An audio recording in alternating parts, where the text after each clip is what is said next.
আরো কিছু যদি থাকে আপনারা অবশ্যই বলবেন, আমরা এটা করার চেষ্টা করবো ইনশাআল্লাহ। আমাদের মোটামুটি কাজ করা শেষ। এখন আরেকটা প্রবলেম হচ্ছে, দেখেন আমরা যখন এখানে ক্লিক করতে করতে ডিসপ্লে ওভার হয়ে যাচ্ছে, তাহলে দেখেন ডিসপ্লের বাইরে চলে আসছে। এই প্রবলেমটাকে তো ফিক্স করতে হবে, তাই না? এর জন্য আমরা কি বলবো, আমরা কতটা ডিজিট নিব? আমরা 16টা নিব। আমরা 16টা নিব।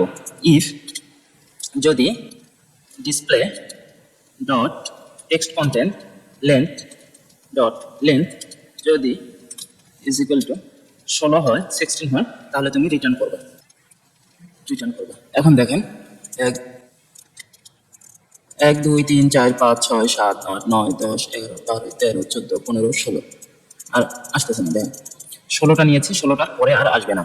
তাহলে 1 2 3 4 5 6 7 8 9 10 11 12 13 14 15 16, 16টার পরে আর আসছে না। যদি এটা আমরা যদি না দিই, সরি লেনটা কমেন্ট করে দিই, এখন দেখেন কয়টা আসে, 1 2 3 4 5 6 7 8 9 10 11 12 13 14 15 16 17 18 19 20, যতগুলো ক্লিক করবেন ততগুলো চলে আসবে। কিন্তু আমরা লজিক দিয়েছি যে 16টার উপরে তোমার যাওয়ার দরকার নেই, তুমি 16টা দিয়ে কাজ করবা। আমরা একটা লিমিটেশন সেট করে দিয়েছি।